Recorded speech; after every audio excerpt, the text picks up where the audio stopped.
With content viewing excessively growing across tablets and other devices and mobile phones, appointment viewing has actually decreased a lot, and we're going to expect a great conversation from our two guests right now. Please welcome Maria Garrido. You have a very long title, so I'm going to read this because this is a lot of words. I'm not good with words. French, of course they have. They do long titles. Are you ready? Here we go. Chief Insights Officer at Havas Group and Senior Vice President for Brand Marketing at Vivendi. Well done. How did I do? Perfect. And I said Garrido correctly. Wow, I'm on a roll.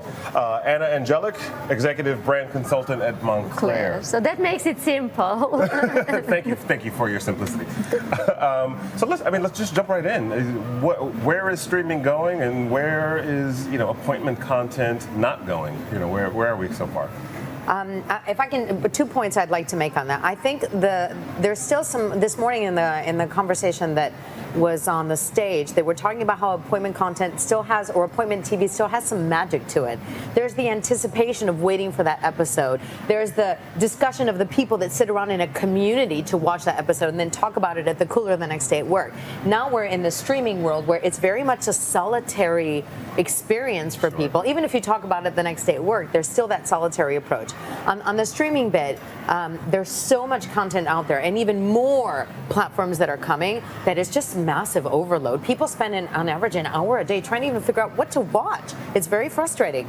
That's very true. Is it? I would say, for me, streaming is, for example, when you think the most popular shows, appointment viewing is media events. So there's go back 2,000 years, there are arenas, and then, everyone is watching one thing, and that is something that is an event-like thing. When you have sports, when you have Oscars, even that's maybe not as popular. But when you have streaming, I would say it's it's streaming everywhere, and it's always on. If you're a Game of Thrones fan, you go deep down that rabbit hole on Instagram. So the question becomes, is it are you really enjoying the show for Instagram and for the conversation and for the wiki of Ice and Fire?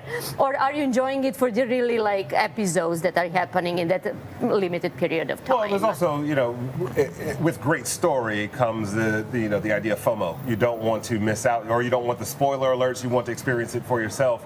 Are stories being crafted more for one platform or one experience versus another?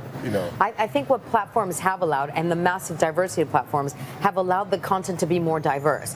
A platform like Netflix can reach only 2,000 people at a global level and not worry about the media space they have to sell against those 2,000 people. So it has really created much more diversity in the kinds of content that's out there for people to watch. That, and I would add to that, I would pay attention to social processes and social dynamics that is happening around that content. Because when that content is released, and then how the dialogue really happens, and what is the user-generated content and fan content, when you look at that, that creates a much more diverse, rich ecosystem. So it's not anymore from one to many or even one to one, it's many to many. So for me, the social dynamics of influence that is happening around content is what I think the brands have yet to capitalize on. So says the doctor of sociology. Guilty as charged. Well, I'm curious as to what you understand about I'm going to get a little lofty here, but the human condition, right? What was our tribal behavior from decades ago or centuries ago that still exists today when it comes to storytelling and engagement? Absolutely. We use story, every great experience tells us a story about the world around us, about ourselves in relation to that world. So when you see the content that is really popular, that's you have it can be dragons, or it can be I don't know where, San Francisco, or it can be whatever set up. It's going to tell eternal story about love, about honor, about family and so on. So those stories really resonate well. But what they really kind of get is all those sub-tribes, because you see how people reflect and how people interpret the stories. That's where the magic is, because that interpretation, there is not one way how to read the media text if you want to get all academic. But for me, it's in Game of Thrones, for example, or Big Little Lies, that is sort of like what you see as the main dynamic there. So, and that's what you see as the main dynamic is going to make you like connect you with your tribe. There is no mass audience. There never was. But now it's really visible, all those like sub-niches. And because of digital and social media, people are interacting in real time while they're watching the episode of Game of Thrones or Big Little Lies. They're actually talking to other members of their community. I need to. I love it. Dude, don't get me. Like a lot of people who are multi-screen, at the same time on the community while they're watching the episode. Is there a space for brands to play in this ecosystem? Because it's hard. It's hard to figure out where you inject a brand conversation in sort of this dissected context. Brands need to be invited in that conversation. That's for me the first thing, that they need to be invited. Or they need to observe and add value in a certain way, or like participate in the conversation, or provide platform. Like advertising is not going to work in my Instagram feed. Unless it's the accidental Starbucks cup left in the Game of Thrones episode. I don't think they have a choice. Was that on purpose? Or No, I don't know. What's the conspiracy theory here? Would have been smart if they did. Yeah. That's like Malaysian flight that disappeared. Now it's like 5 years later. It's like conspiracy. Have you read about it?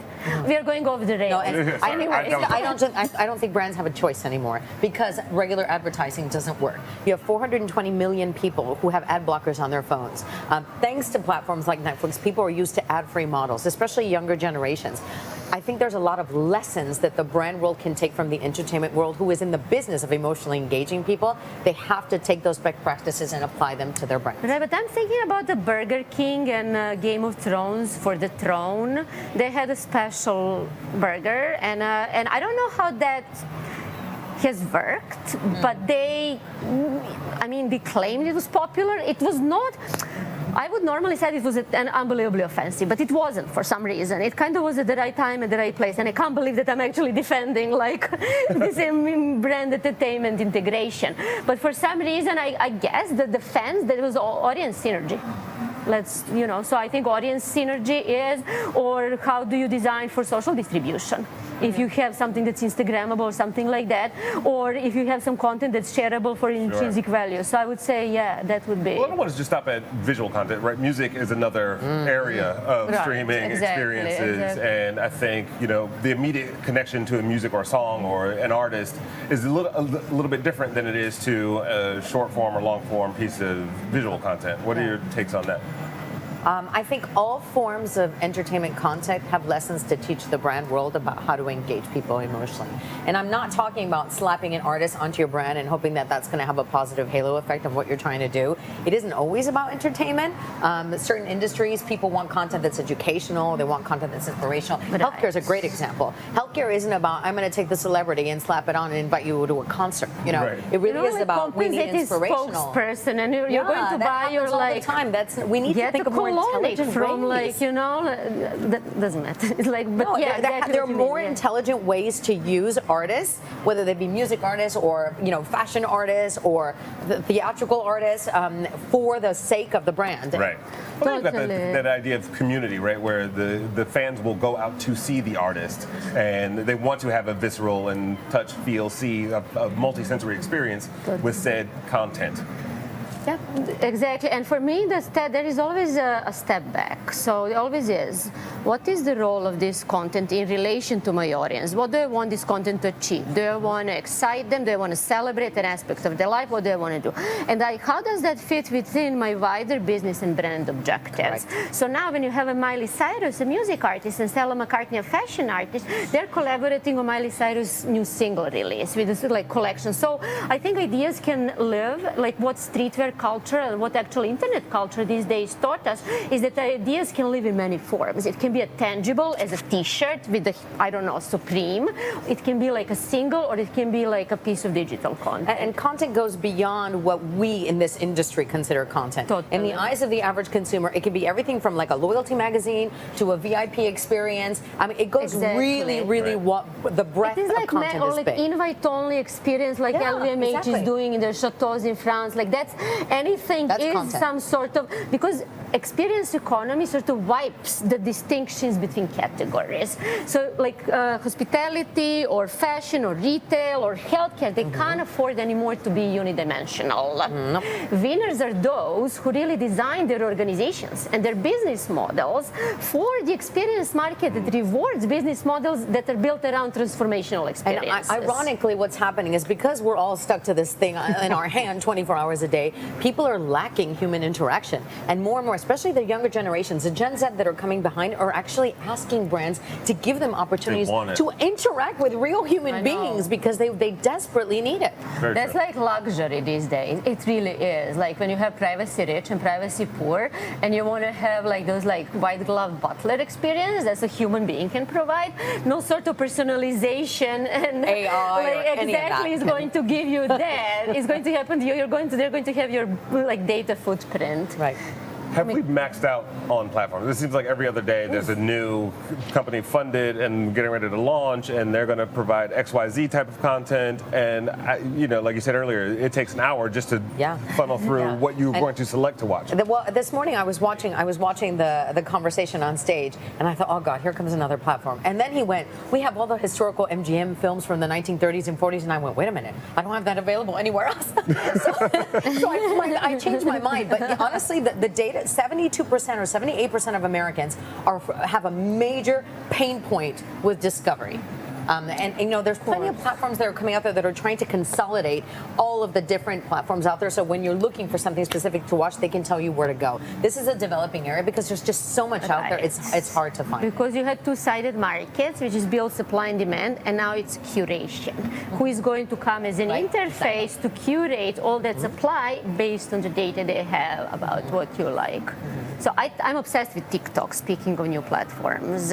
TikTok, doing of course, in China. yes. So because they're like effectively wiping away influencers, because when you start seeing just content. Influencers can be made. In a situation where influencers can be made, then it's like extraordinary talent. Well, no, like they can be just like some kid in China who is at the right time at the right place with the right hashtag. And I think that's a big turning point for brands. Well, thank you both for your amazing energy and insights. This has been great. Thank you. You're very welcome. Thank you for great questions.